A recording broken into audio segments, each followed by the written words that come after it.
Hey, doing YouTube? It's Will from Little Development, and this is my 374th weekly update. Back on track. We're back to our regularly scheduled programming. That means three things. And with that means we are building up to a show in February and one in March. I'm already signed up for both of them. I'm actually sponsoring both shows, or at least an event in one of the shows. I guess I should just say, So I'm sponsoring an event in one of them, and I'm sponsoring another show totally, but also doing the event work for it. Obviously, Stone events. So yeah, that's exciting. There's also another one in the works for a very large show, another large show, which is super exciting as well. But those are the two competitions I have coming up. And, just to speak candidly, with all this stuff going on with Strongman Corp, I'm not so sure about what my competitive work is going to be in that particular league anymore. And for those who don't know, to break it down quickly, without getting into the juicy details, essentially in the United States, there's two main leagues or brands for competitive amateur strongman, and one is Strongman Corporation, and then the other one is United States Strongman. And to just go over the differences between the two again rather quickly, generally speaking, Strongman Corporation is heavier shows, and the path to a pro card there is generally a little more challenging, especially since USS doesn't really have pro cards in their league, so to speak. So the other part with USS is I describe them diplomatically as saying they're more approachable weights, but the reality is, generally speaking, USS shows are a little bit lighter. Now, that being said, here in the state, what I can say about the two different federations is that usually USS has, I don't want to say more interesting events, but they definitely have ones you don't see very often, more often. For instance, Orlando's, he usually has some sort of very unique type of press event. A couple of years ago, it was a natural stone. And then last year, it was a block press, but you were standing in sand. So it's, there's different ways of making interesting events, and I appreciate that. Whereas with Strongman Corp, the two main big ones that happen in the state, although there's a third now, but the two main big ones, Miami's and Florida's, both of those, they're very sort of traditional in terms of professional strongman. So there's going to be like a yoke, there's going to be something with farmers. There's not going to be anything weird like pressing a natural block over your head or something ridiculous where it's just like, you have to, load 15 different stones, you know what I mean? There's usually nothing like that at those shows. And that's not to say that means anything bad about either federation. It's just been my experience in the 8 or so years I've been in the sport, especially in the local scene. So with Strongman Corp, they were just recently purchased by Pro Strongman Rob Kearney and Martins Lisi's, former World's Strongest Man, as well as some other person, which I don't know who they are. I probably would have looked more into it, but I really wasn't that interested. I'm not exactly sure who they are, but apparently the three of them purchased Strongman Corp, and they are planning some changes. One of the most notable changes that everybody's sort of figured out on their own without it actually being said out loud was that it appears that the membership fees are going to go up.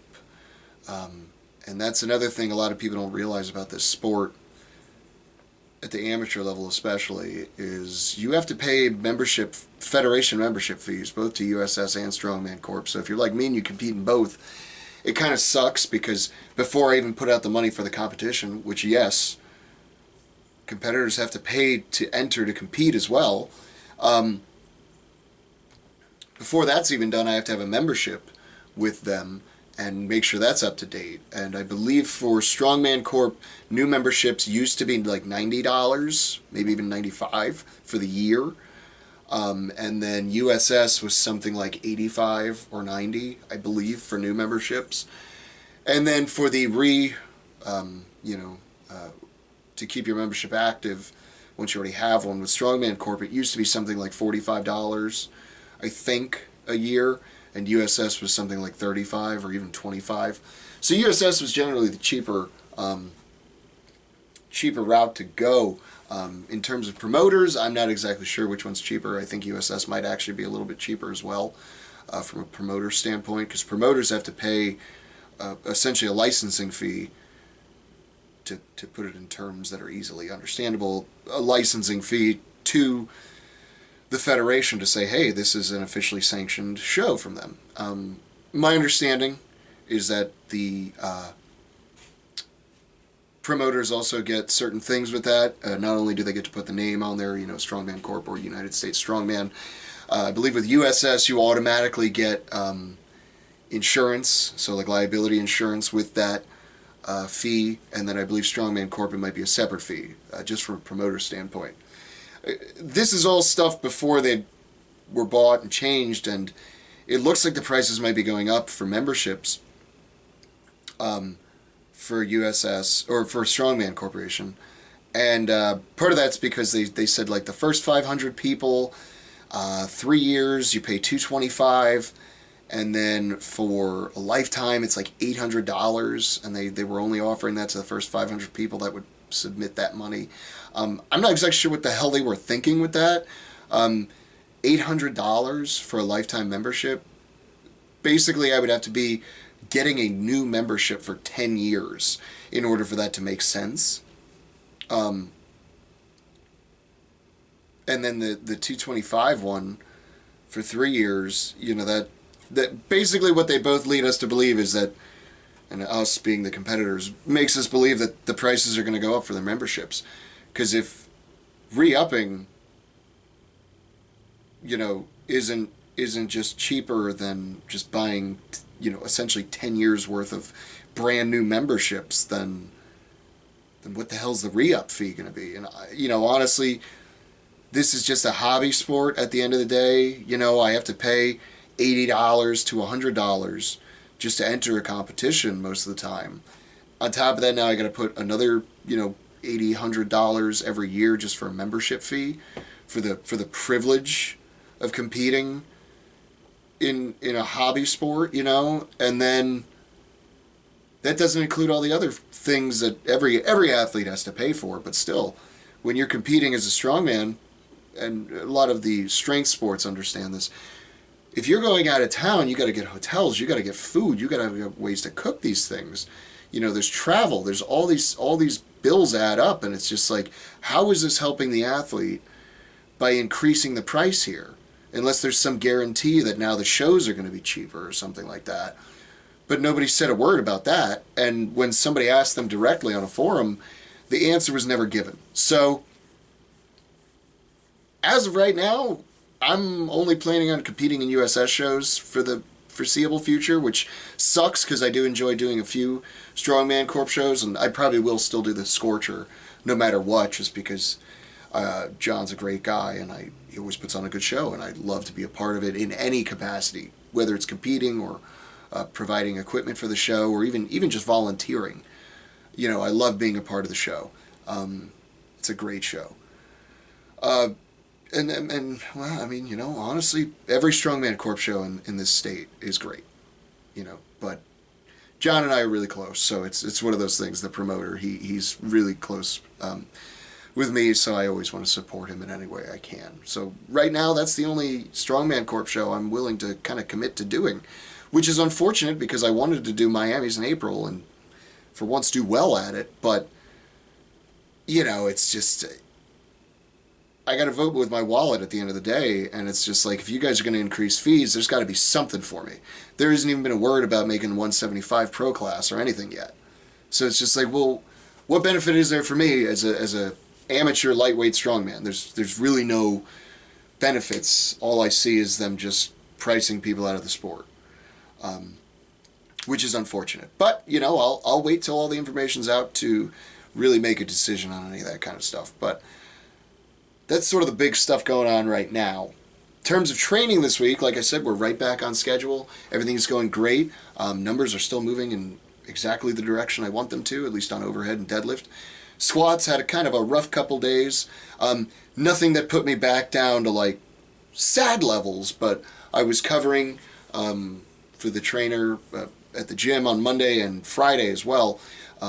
Monday being one of my squat days, so when I got there, I meant to get there a little bit earlier, but it just didn't happen, so I ended up kind of working it with this guy and then working it with that guy, and it threw me off just a little bit, and I didn't quite get to the work done that I really wanted to get done in that session, so I tried to make it up a little bit on Thursday, which was yesterday, Thanksgiving, and I did a little bit, but it was like I knew I was kind of holding myself back a little bit, and I'm not exactly sure why, but I killed it on deadlifts. So, you know, I made up for it. I think, honestly, you know, in the back of my head, there's probably that little piece of me that's still a little nervous about squatting, since it just one wrong move for me, and it seems to really be detrimental on that particular movement. But I keep going back. You know, courage is not. You can't be courageous without having fear. So I'm just going to keep going back and keep working at it, and get those numbers higher up and to more acceptable levels to where they should be. But we're working at it. So yeah, pressing is going great though. My strict press is still moving along just perfectly fine, and then the push pressing is still going great too. I'm probably going to switch out my push press day for an axle clean and press day, just so I'm getting used to an implement that I have to clean from the floor. And I may start working log-in on Saturdays. Just super light stuff, just almost, you know, technique and really just getting used to having that implement here. You know, keeping it nice and tight up on the shoulders there. Especially since I hate log and it usually shows up in competition, so I need to be good at it. Or at least better at it, so it doesn't kill me. So yeah, that's some thoughts for this week. Hey, I mean, if you're watching and you're involved in the sport at all, feel free to start a discussion down in the comments section. You know, talking about what you think about the new Strongman Corporation stuff. There's really not a whole lot to talk about other than what we've seen, which is just like the money, getting more money from us as competitors, which kind of sucks. But, you know, maybe there's some more information out there that I haven't seen. You know, I haven't made any kind of, like, decisions or assumptions yet. But if the membership fee does go up, which it looks like it will, I will probably be boycotting Strongman Corporation for the most part. Just because I see no purpose in the price going up. You know, what are you giving us for the more money? You know? So if somebody can answer that question down below, please do. If not, then what's your excuse?